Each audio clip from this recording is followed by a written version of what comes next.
overly dramatic lighting. Season 2 of Arcane left me feeling unfulfilled at the end. I did really enjoy it. There's a lot of really good stuff in there, but after the finale, I felt like there was something missing, and I couldn't quite figure out what. The finale left me and other people feeling like, yeah, there was a little je ne sais quoi missing.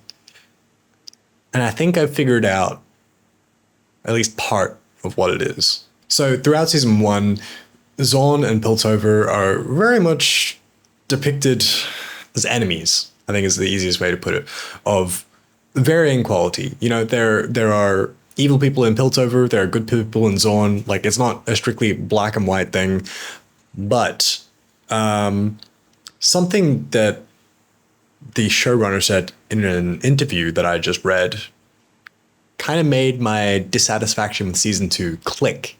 The show very much paints Piltover, the ruling class, as the wealthier and resource hungry of the two cities, and Zorn as the underling, the impoverished child, as it were.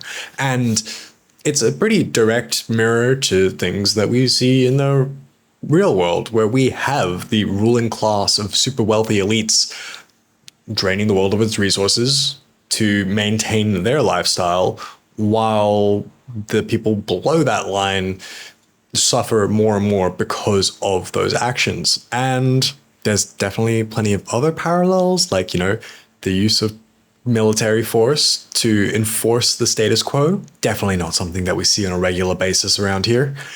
And I think season 1 left a lot of people feeling like that status quo, that norm, was going to be challenged more in season 2, where Piltover is, yeah, I guess, pushed off their perch, and Zorn gets to have a bit of an uprising.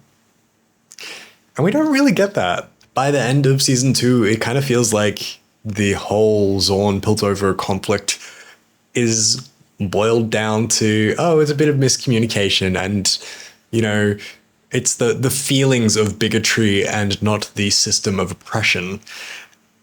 And I don't like that.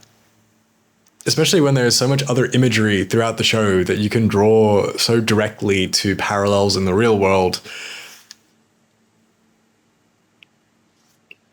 When you boil it down to, haha, oops, you're not a bad person. The system just told me you're a bad person.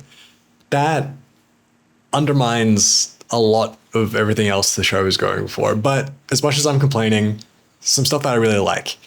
I really like all the character bits in here. I like the little alternate universe episode with Heimerdinger and alternate universe Powder and Echo.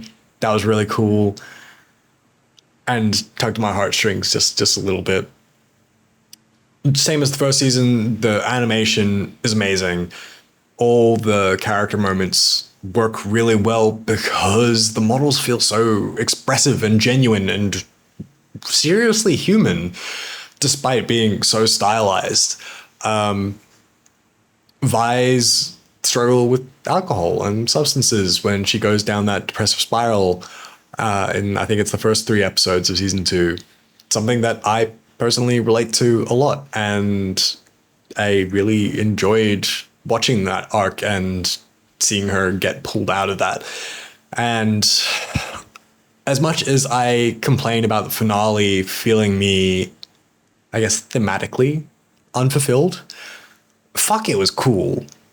It was really cool. Overall, yeah, I did really enjoy it. It was just that one.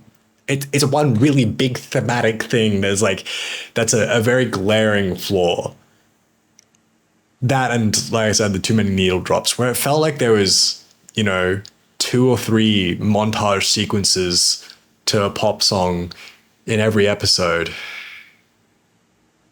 It was a lot. I'm going to skim back through season 1 and see if that's also the case there. And maybe that's just, you know, my opinion about that sort of thing has changed since I watched season 1. But yeah, overall, really enjoyed it.